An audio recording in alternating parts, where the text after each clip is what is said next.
Whispers of the past, the scent of caramelized sugar and vanilla hung in the air as Olivia Harrison piped delicate rosettes onto a three-tiered wedding cake. Her hands moved with practiced precision, each motion revealing years of devotion to her craft.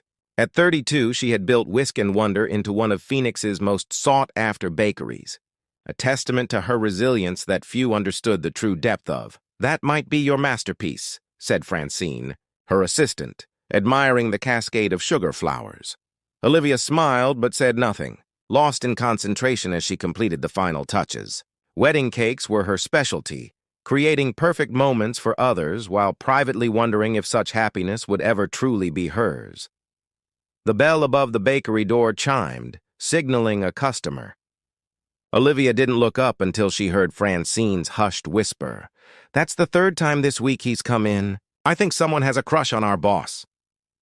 Olivia glanced toward the counter and recognized the tall figure examining the display case. Jonathan Weber had first visited her shop 3 weeks ago, commissioning a birthday cake for his mother. There was something different about him, a quietness that seemed to match her own. "The usual?" she asked, approaching the counter. He looked up, his warm hazel eyes crinkling at the corners. "Is it that obvious I'm becoming predictable?"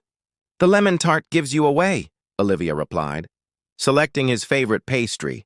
"Actually," Jonathan said, clearing his throat, "I came to ask if you might consider having dinner with me tonight." The invitation caught her off guard. At 35, Jonathan was established in his career as an architect, with an easy confidence that never felt imposing.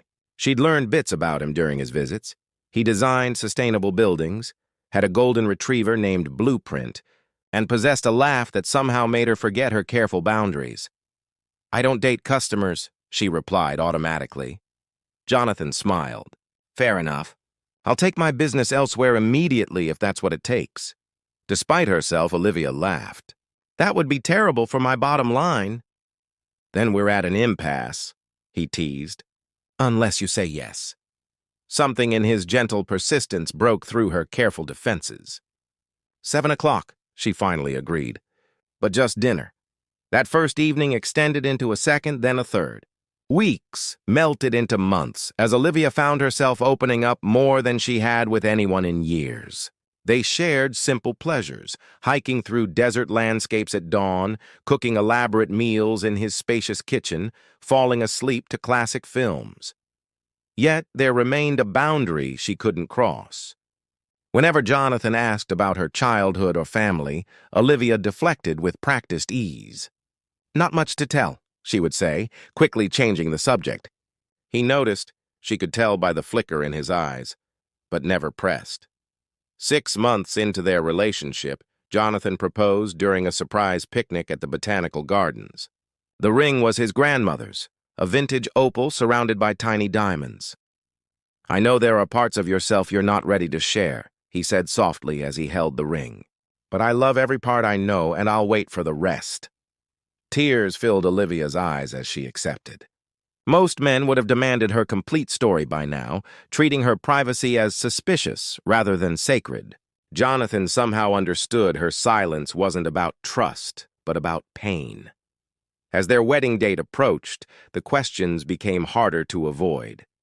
Would her parents attend? Any siblings? Childhood friends?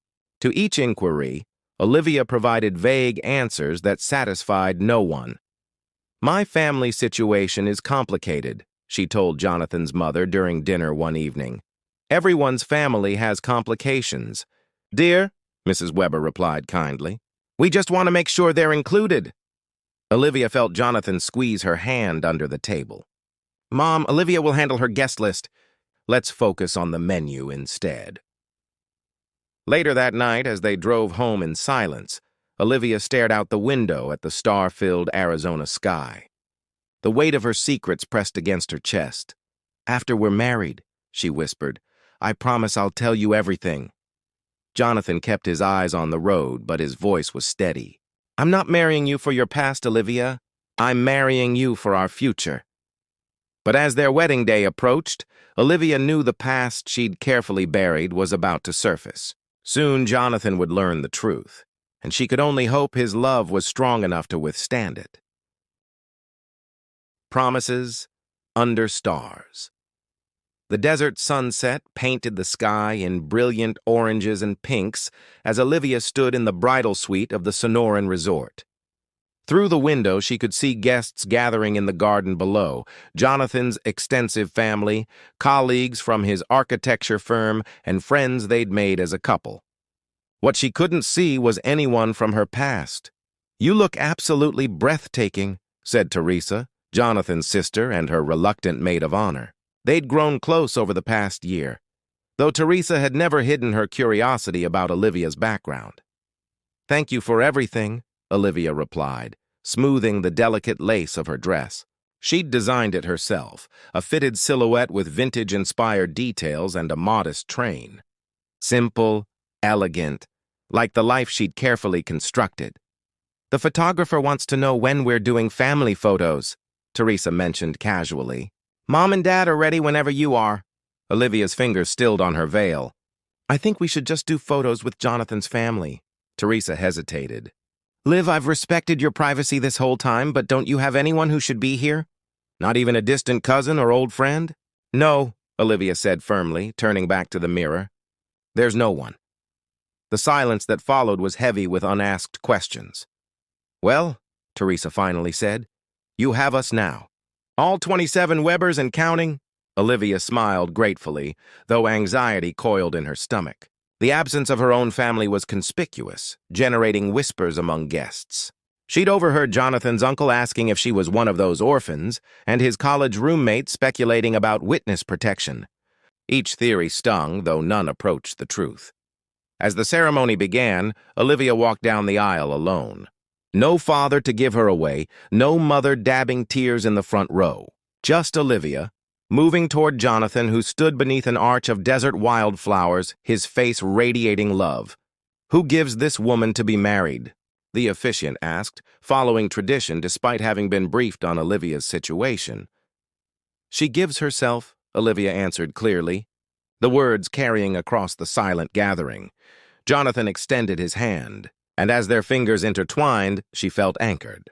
His eyes held no judgment, only certainty. They exchanged vows they'd written themselves. Jonathan promised patience, understanding, and unwavering support. Olivia promised honesty, courage, and a lifetime of the trust he'd earned. When they kissed as husband and wife, applause erupted around them, momentarily drowning out the doubts that plagued her. The reception unfolded under strings of twinkling lights. They danced their first dance to "At Last," a cake Olivia had designed but trusted her staff to execute, and accepted congratulations from every guest.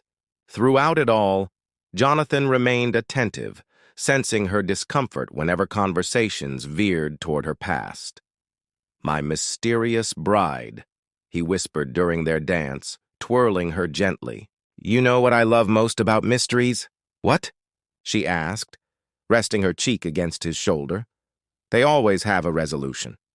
As midnight approached, they thanked their guests and departed for the resort's honeymoon suite. Walking hand in hand through the property's winding paths, Olivia knew the moment had come. The secret she'd carried for 15 years could no longer remain buried. In their suite, Jonathan loosened his tie and kicked off his shoes, moving to pour champagne from the waiting bottle. "To my beautiful wife," he toasted, extending a flute toward her. Olivia didn't take it. Instead, she sat on the edge of the bed, hands folded in her lap. "Before we celebrate," she said quietly, "there's something I need to tell you." Jonathan's expression shifted, recognizing the gravity in her voice. He set both glasses down and sat beside her, not touching, but close enough that she could feel his warmth. "I've been trying to find the right moment." "The right words," Olivia continued, her voice trembling slightly. "I should have told you long before we reached this point, but I was afraid." "Afraid of what?" he asked gently. She looked into his eyes, searching for the strength to continue. "Afraid that once you knew the truth, you wouldn't want me anymore. That no one could." Jonathan reached for her hand, enclosing it in both of his. "Olivia Webber, I just made vows to you that I intend to keep. Whatever you're about to tell me, we'll face it together." Taking a deep breath, Olivia whispered, "It's about my sister." And why there's no one from my family here today. Outside their window, desert stars scattered across the vast Arizona sky as Olivia prepared to reveal the secret that had defined her adult life, the truth behind her silence. The revelation. The champagne sat untouched as Olivia moved to retrieve something from her suitcase. She returned with an old metal tin, the kind that once held holiday cookies. Inside was a collection of worn photographs, newspaper clippings, and handwritten notes. "My name wasn't always Olivia Harrison," she began, selecting a faded photograph. "I was born Olivia Calloway in a small town outside of Tulsa." She handed Jonathan the photo of two young girls, arms wrapped around each other, standing in front of a modest, single-story house. Both had the same chestnut hair and heart-shaped face. "That's me when I was 12, she explained, pointing to the taller girl. "And that's my sister, Melody. She was 9. Jonathan studied the image. "You never told me you had a sister." "Because saying it out loud made it real," Olivia whispered. "And for years, I couldn't bear the reality." She withdrew another item from the tin, a yellowed newspaper clipping with the headline, "Local girl still missing after 3 months." Jonathan's breath caught as he read the first paragraph describing the disappearance of 9-year-old Melody Calloway. "From her bedroom on a summer night in 2003, we were supposed to be watching a movie together," Olivia continued, her voice hollow with the memory. "But I was angry with her for breaking one of my necklaces. I told her I didn't want her in my room anymore." Her voice cracked. "Those were the last words I ever said to her." Jonathan remained silent, giving her space to continue the story she'd carried alone for so long. "The police investigated for months. Our photos were on every telephone pole in 3 counties. My parents appeared on national news begging for information." She shook her head. "But Melody was just gone. No ransom demand. No evidence.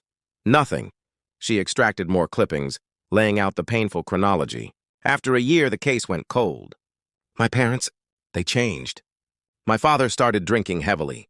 My mother became obsessed with finding Melody, to the exclusion of everything else, including me." Jonathan gently touched one of the articles. "This is dated 2008, Olivia nodded. 5 years after Melody disappeared, my father drove his truck off a bridge. The official ruling was accident, but..." She left the implication hanging. 3 months later, my mother took an overdose of sleeping pills. She left a note saying she was going to find Melody. Tears streamed down Olivia's face now. "I was 20 by then, in culinary school. I became the girl whose sister vanished and whose parents couldn't live with the not knowing. People either avoided me or treated me like some morbid curiosity. So I left Oklahoma, changed my name, and started over where nobody knew my story." She gestured to the scattered mementos. "But I never stopped looking for Melody. Every year on her birthday, I hire another private investigator. Every Christmas, I check missing persons databases and follow up on possible sightings. I've spent thousands of dollars and countless hours searching." "Why didn't you tell me?" Jonathan asked softly. "Because everyone I've ever told has eventually pulled away," she admitted. "They say they can handle it, but they can't. The weight of it, the sadness, it's too much. And I couldn't bear to see that happen with you." She wiped her tears. "But more than that, I was ashamed." "Ashamed? Olivia, you were a child yourself." "But I was her big sister," she cried. "I was supposed to protect her. If I hadn't sent her away that night, if I'd checked on her before I fell asleep..." Jonathan moved closer, finally taking her in his arms. "You cannot blame yourself for this." "My parents did," she said against his shoulder. Not openly, but I could see it in their eyes. And eventually I came to believe it too. Jonathan held her face between his hands. "Listen to me. What happened to Melody, to your parents, none of it was your fault. You were a child who couldn't have predicted or prevented any of it." Olivia pulled away slightly. "There's more you need to know." She withdrew a final document from the tin, a private investigator's report dated just 6 months earlier. Last year, there was a new lead, a woman in Portland who matches what Melody might look like now. The investigator found similarities in facial recognition software and circumstantial evidence that suggests it could be her. She works as an elementary school music teacher.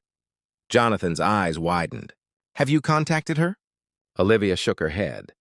"I've been too afraid. What if it's not her? Or worse, What if it is, and she doesn't want to know me? What if she blames me too? Silence filled the room as Jonathan processed everything. Olivia waited, heart pounding for his response. For the moment he would realize the woman he married carried more pain than anyone should have to bear. Bridges built from scars dawn was breaking over the desert, painting the sky in watercolor hues of pink and gold. When Jonathan finally spoke after hours of listening, questioning, and holding Olivia as she released years of bottled grief. "I need to show you something," he said, reaching for his laptop. "I wasn't sure when the right time would be, but now I know there was never going to be a perfect moment." Olivia watched, confused, as he accessed a password-protected folder labeled simply Callaway. Inside were dozens of files, investigation reports, travel itineraries, email correspondences, and financial records. "What is this?" she asked, voice barely audible. Jonathan took a deep breath. 4 months ago, when we were planning the wedding and the question of your family became unavoidable, I noticed how you would change the subject whenever it came up. One night, you had a nightmare and called out the name Melody. Olivia's hand flew to her mouth. "I talk in my sleep," he nodded. "Not often, but that night you did." The next morning, I searched online for Melody connected to missing persons cases. It didn't take long to find articles about the Callaway sisters. "You've known all this time?" Her voice trembled between accusation and disbelief. "Not everything. Just the public record version," he clarified. "I hired my own investigator, different from yours, to continue the search. I wanted to give you answers, or at least show you that you weren't alone in carrying this anymore." He opened another file, a comprehensive report on the music teacher in Portland. "Her name is Elizabeth Grant now. She was adopted from the foster system after being found wandering in a shopping mall in Kansas City, apparently abandoned, with no memory of her past or how she got there." "Memory loss?" Olivia whispered. "Is that possible?" "According to the psychologists consulted, traumatic events can cause dissociative amnesia, especially in children," Jonathan explained. "The investigator obtained her DNA profile through unconventional means. I've had it compared against the sample you provided to the national database years ago." Olivia's heart seemed to stop. "And? It's a match, Olivia. Elizabeth Grant is Melody Callaway." The revelation hit her like physical force. After 15 years of searching, of hoping and grieving and blaming herself, her sister was alive, teaching music to children in Portland, with no memory of her previous life or the family that had been shattered by her disappearance. "Why didn't you tell me as soon as you knew?" she asked, hands shaking as she examined the photographs of a woman who shared her features, but whose eyes held no recognition of their shared past. "Because I wasn't just gathering information," Jonathan admitted. "I've been in contact with her therapist for the past 2 months. Elizabeth has been experiencing fragments of memories returning, dreams about a girl named Olivia, and a bedroom with glow-in-the-dark stars on the ceiling." Tears flowed freely down Olivia's face. "My bedroom. We both slept there because she was afraid of the dark." Jonathan nodded. Her therapist believes a reunion might help her recovery, but wanted to proceed carefully. "They've been preparing her for the possibility of meeting you." "She knows about me?" Hope and fear warred in Olivia's voice. "She knows there's someone from her past who never stopped looking for her. Someone who loves her very much." Olivia closed her eyes, overwhelmed. When she opened them again, she regarded her new husband with wonder and uncertainty. "All this time, you've been helping me find Melody, without even knowing if I would ever tell you the truth." Jonathan took her hands in his. "I knew the woman I fell in love with carried deep wounds. I could see the pain behind your smiles, the way you'd sometimes drift away into thoughts you wouldn't share. I didn't need to know the details to understand that whatever you were hiding wasn't shameful, it was precious. Too precious and painful to entrust to just anyone." "And now?" she asked. "Now that you know everything, the broken family, the years of guilt, the sister who might not even remember me?"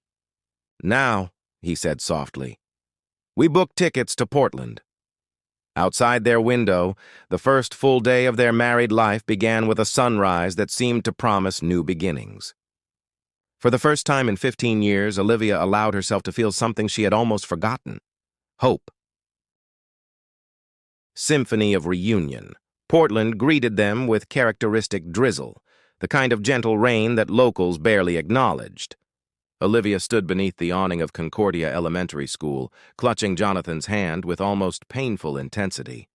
Inside, Elizabeth Grant, once Melody Calloway, was teaching her final music class of the day. "I can't do this," Olivia whispered, panic rising. 3 weeks of careful preparation, countless calls with Elizabeth's therapist, and still she felt utterly unprepared. What if seeing me triggers something traumatic? What if I make everything worse? Jonathan steadied her, his voice calm. "Dr. Patterson will be there the entire time. Elizabeth has been preparing for this moment, too. And remember, she requested this meeting after seeing your picture." This fact still astonished Olivia. When shown a recent photograph, Elizabeth had experienced what her therapist called emotional recognition. Not concrete memories, but a profound sense of connection that had left her in tears without understanding why. The school bell rang, releasing a flood of children into the rainy afternoon. Parents with umbrellas collected their soggy offspring, while Olivia and Jonathan remained frozen beneath the shelter of the entrance. "Mrs. Weber?" A gentle voice interrupted their vigil. A woman in her 50s with kind eyes and silver-streaked hair approached them. "I'm Helen Patterson. Elizabeth is waiting in the music room." The walk down the school's corridor felt surreal. Colorful artwork lined the walls, children's interpretations of their world in vibrant crayon and finger paint. A bulletin board proclaimed, "Music makes us whole," above a display of student-made instruments. At the doorway of room 109, Olivia hesitated. Through the small window, she could see a woman with familiar chestnut hair arranging chairs into a small circle. The profile was unmistakable, the same heart-shaped face from the photographs now belonging to a woman of 24. "Ready?" Dr. Patterson asked gently. Olivia nodded, though nothing could have truly prepared her for the moment the door opened, and she stood face to face with her sister for the first time in 15 years. Elizabeth looked up, her hands stilling on the chair she'd been moving.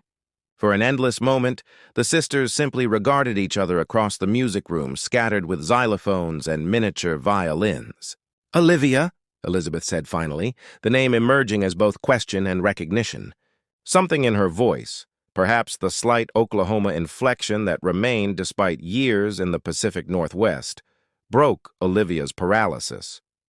She stepped forward, stopping just short of embracing the sister who might not remember her. "Yes," she managed. "It's me." Elizabeth gestured to the arranged chairs. "Please sit. Dr. Patterson suggested we might be more comfortable this way." The formality was jarring, yet understandable. They were strangers with shared blood, separated by trauma and time. Jonathan took a seat slightly apart, giving the sisters space while remaining supportive. Dr. Patterson positioned herself between them, a bridge across uncertain waters. "I've been having dreams," Elizabeth began without preamble, "about a bedroom with stars on the ceiling, and a girl named Olivia who sang to me when I was scared." Olivia's breath caught. "You remember that?" "Not exactly remember," Elizabeth clarified. "It's more like impressions, feelings. The therapist I've been seeing since I was 12 calls it emotional memory.